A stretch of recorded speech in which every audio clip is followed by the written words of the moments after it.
নমস্কার and I welcome to national affairs. আজকে তোমাদের সামনে খুবই ইম্পর্ট্যান্ট একটা টপিক নিয়ে আলোচনা করব আমি।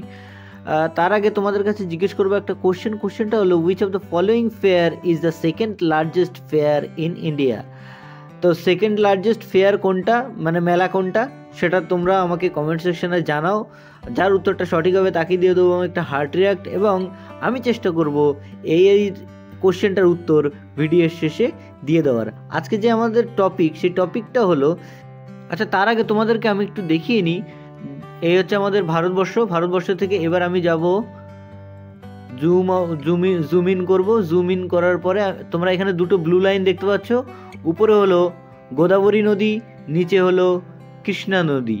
এই যে কৃষ্ণা আর গোদাবরীর যে মাঝের যে অংশটা, এটাকে কিন্তু বলা হয় কেজি বেসিন।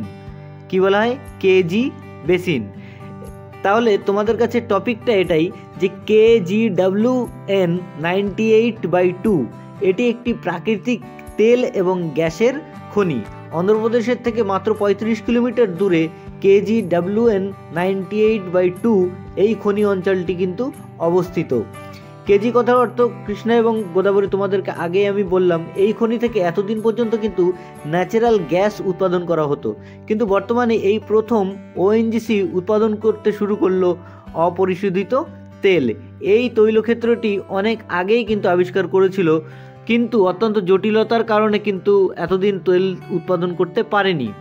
এই কেজি বেসিন থেকে তেল উৎপাদন শুরু হওয়ার ফলে আশা করা যাচ্ছে যে ভারতের তেল আমদানি 7% কমে আসবে। তার মানে আগে ভারতের তেলের চাহিদা যা ছিল মাত্র 15% কিন্তু উৎপাদিত হতো ভারতে, কিন্তু এখন কিন্তু 22% তেল ভারত নিজেই উৎপাদন করতে পারবে।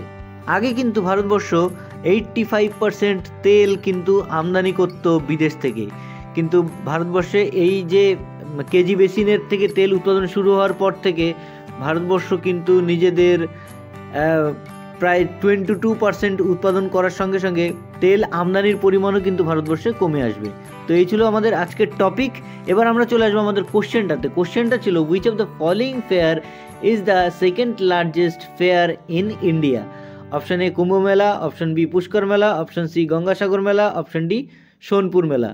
তো এর সঠিক উত্তর হচ্ছে গঙ্গাসাগর মেলা। গঙ্গাসাগর মেলা যেটা পশ্চিমবঙ্গে হয়, সেই মেলাটা কিন্তু ভারতবর্ষের দ্বিতীয় সর্ববৃহৎ মেলা আফটার কুম্ভ মেলা। ঠিক আছে, তো এই ছিল আমাদের আজকের টপিক। সামনে কোনো একটা ইম্পর্টেন্ট টপিক নিয়ে এসে আমি আবার হাজির হব। সো ততক্ষণ পর্যন্ত বাই।